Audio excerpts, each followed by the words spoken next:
Doctor Naik, আপনি বললেন যে কোরআন শরীফে নাকি কোথাও কোনো ভুল নেই। আমি কোরআনে 20টারও বেশি ভুল দেখতে পাচ্ছি, সেটা আরবি ব্যাকরণে। এখন তার কয়েকটা আমি আপনাকে বলছি।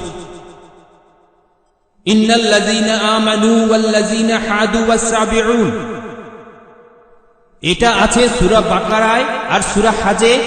ইন্নাল্লাযীনা আমানু ওয়াল্লাযীনা হাদু ওয়াস-সাবিউন, এখানে কোনটা ঠিক, সাবিউন নাকি সাবিউন?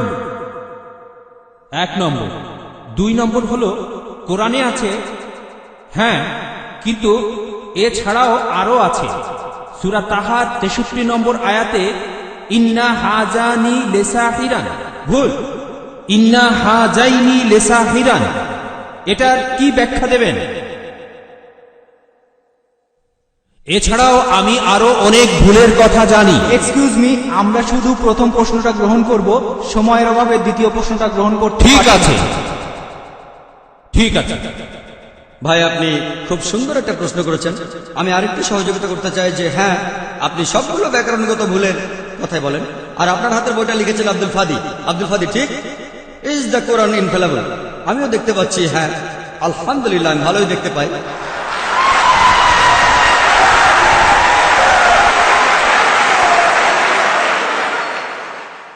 আমি এই 20টা ভুলের সবগুলোর উত্তর দেব, কারণ আমি বইটা পড়েছি। আমি সবগুলোর উত্তর দেবো ইনশাল্লাহ, ইনশাল্লাহ। 1 নম্বর পয়েন্ট ভাই, 1 নম্বর পয়েন্ট, এখানে 1 নম্বর পয়েন্ট হলো যে আরবির সব ব্যাকরণ এসেছে কোরআন থেকে। কোরআন হলো সর্বোচ্চ আরবি বই, যে বইটাতে সবচেয়ে উঁচু মানের সাহিত্য আছে।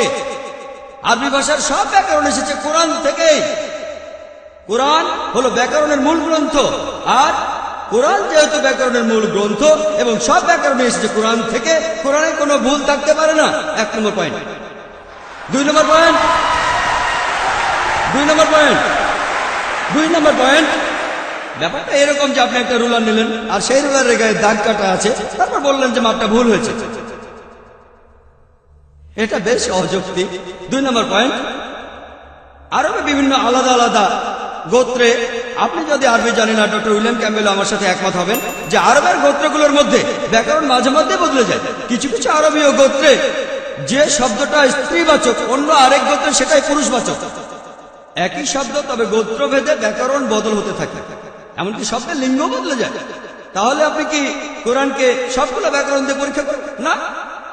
আর এছাড়াও কোরআনের ভাষা এত উঁচু মানের, এতই উঁচু মানের, এর কাছাকাছি কোনো সাহিত্য নেই। আর কোরআনের বিরুদ্ধে অনেক বই আছে, ইন্টারনেটে গেলে দেখবেন 12টা ব্যাকরণের ভুল, 21টা ব্যাকরণের ভুল, আব্দুল ফাদি 20টা ব্যাকরণের ভুল। আপনাদেরকে ধারণা খ্রিস্টানরা এই ভুলগুলো বের করেছে?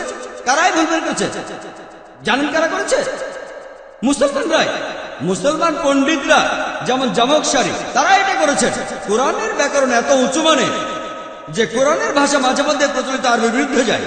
কোরআনের ব্যাকরণ এত উঁচু মানের, কোরআনের ব্যাকরণ এতই উঁচু মানের, এজন্য তারা উদাহরণ দিয়েছে। আমিও একটা উদাহরণ দেব, এতে আপনারা সবগুলো উত্তর পেয়ে যাবেন। তারা উদাহরণ দিয়েছে যে কোরআনে লেখা আছে লূত আলাইহিস সালামের গোত্রের লোকজন তারা সকল নবীকে ত্যাগ করেছে। বলা আছে সব নবীকে তারা বর্জন করেছে। ডক্টর উইলিয়াম ক্যাম্বেল বললেন যে নূহ নবীর গোত্রের লোকজন তারা নবীদের ত্যাগ করেছে। আমরা ইতিহাস থেকে জানি যে মাত্র একজন নবীকে তাদের কাছে পাঠানো হয়েছিল। তাহলে এখানে ব্যাকরণের ভুল আছে। কোরআনে বলা উচিত ছিল একজন নবীর কথা, বহুবচন না। আর আমি একমত, আর আমার আপনার মতো লোকের কাছে মনে হবে এটা ব্যাকরণের ভুল।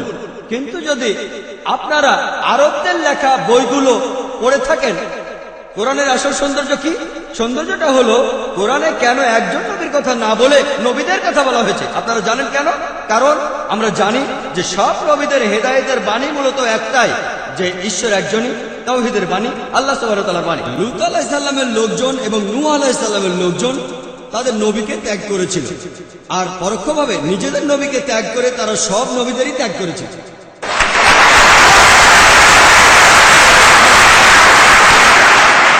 সৌন্দর্যটা দেখেন, ভাষার অলংকার দেখেন, আলহামদুলিল্লাহ। আপনার মনে হতে পারে এটা ব্যাকরণের ভুল, কিন্তু এটা ভুল নয়। একইভাবে নূর সারওয়ার নামে একজন বলেছেন যে কোরআন বলছে কুন ফা ইয়াকুন, হ বললে হয়ে যায়। এটা নাকি হবে কুন ফা কানা, হ বললে হয়ে যেত। হ্যাঁ, আরবির পাস্ট টেন্সে কুন ফাকানা, কুন ফায়াকুন নয়, কিন্তু কুন ফায়াকুন আরো উঁচু মানের। বলা আছে আল্লাহ তিনি ছিলেন, আছেন আর থাকবেন, অতীত বর্তমান আর ভবিষ্যৎ। Thank you doctor Naik.